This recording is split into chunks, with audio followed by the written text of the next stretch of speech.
Welcome the student of BSc agriculture part second. आज हम discuss करेंगे कि estimation of age of animal की उम्र का पता कैसे किया जाए। उम्र के हिसाब से ही हम एनिमल को चारा, दाना, दवाई और खरीदते हैं या बेचते हैं। इसलिए एनिमल की एज इम्पोर्टेंट है। एज के आधार पर ही उसका सारा रिकॉर्ड रखते हैं। बयाने से लगा करके वो गाय की प्यूबरिटी से लेकर के सारी जानकारी हम एज से ही पता करते हैं। इसलिए एज इम्पोर्टेंट है। वैसे तो बाहरी रूप से देखने पर एज का पता चल जाता है, फिर भी सींगों द्वारा एज की जानकारी लेना और दूसरा जो है जो भी एनिमल सेल करता है, सेलर का रिकॉर्ड द्वारा एनिमल की जो ब्रीडिंग रिकॉर्ड होता है उससे हम पता कर लेते हैं कि एनिमल की एज क्या है। लेकिन सबसे इम्पोर्टेंट क्या है कि सही एज की जानकारी कई बार जो बायर और सेलर में दिक्कत आती है। सेलर उसकी एज को छिपा जाता है, बायर को कन्फ्यूजन रहता है। सींग द्वारा जैसे एज है तो छल्ले हर साल पहली बार 2 साल की उम्र में पहला छल्ला बनता है और हर साल सींगों पर छल्ले बनते जाते हैं। लेकिन कई बार सींगों पे छल्ले जो है घिस देते हैं, घिस जाने से, या सींग जो आजकल कई एनिमल में सींग जो पोल्ड एनिमल होते हैं उनमें सींग भी नहीं होते हैं, या फिर सींग जैसे कई बार डीहॉर्निंग हो जाता तो सींग से पता नहीं लगता। इसलिए बेस्ट जो तरीका है डेंटेशन मेथड, यानी दांत द्वारा एनिमल की एज का पता करना। दांत से ही सही उम्र का पता लगता है, सही उम्र का अपनी जानकारी ले सकते हैं।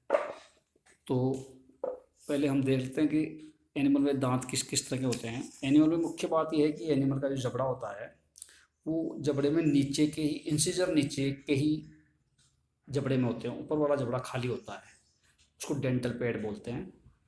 तो डार्ट दो ऊपर नीचे दोनों जबड़ों में होती है, लेकिन इंसिजर जो है वो केवल नीचे के जबड़े में होते हैं और 4 जोड़ी इंसिजर होते हैं। इनके उगने के हिसाब से ही हम एनिमल का एज का पता करते हैं।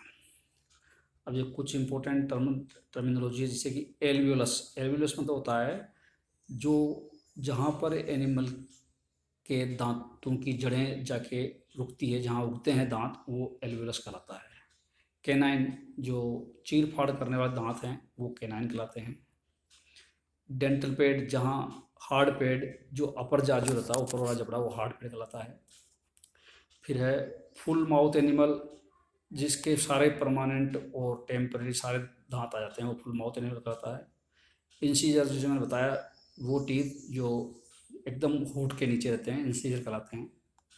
और मिल्क और टेम्पररी या डिसोडियस टीथ वो होते हैं जो जन्म से उगते हैं और उम्र बढ़ने के साथ टूट जाते हैं। और परमानेंट इंसीजर फिर जो है जो दूध के दांत टूटने के बाद बनते हैं, परमानेंट इंसीजर कहलाते हैं। मोलर यानी डाढ़ें जो कि प्री मोलर 3 होती है और दूसरी जो पोस्ट मोलर वो भी 3 होती है। इस तरह से 3-3 के हिसाब से हैं। 6 एक तरफ हो गई, 6 ऊपर हो गई, 6 नीचे हो गई, 24 डाढ़ें टोटल होती है। और 24 और 8 आगे इंसीजर होते हैं। 24 प्लस 8 32। जैसे आपको दिख रहा है ना, इसमें डेंटल फॉर्मूला है। डेंटल फॉर्मूला 2i/i, यानी इंसीजर ऊपर के जबड़े में, नीचे के जबड़े में। C/C कैनाइन ऊपर नीचे, PM प्री मोलर ऊपर और नीचे, और मोलर ऊपर और नीचे। इसको 2 से मल्टीप्लाई दोनों साइड की वजह से कर देते हैं। तो जैसे देख रहे हो आप डायग्राम में कि इसमें PDF में कि टेम्पररी में 20 टीथ होते हैं और परमानेंट में 32 टीथ होते हैं।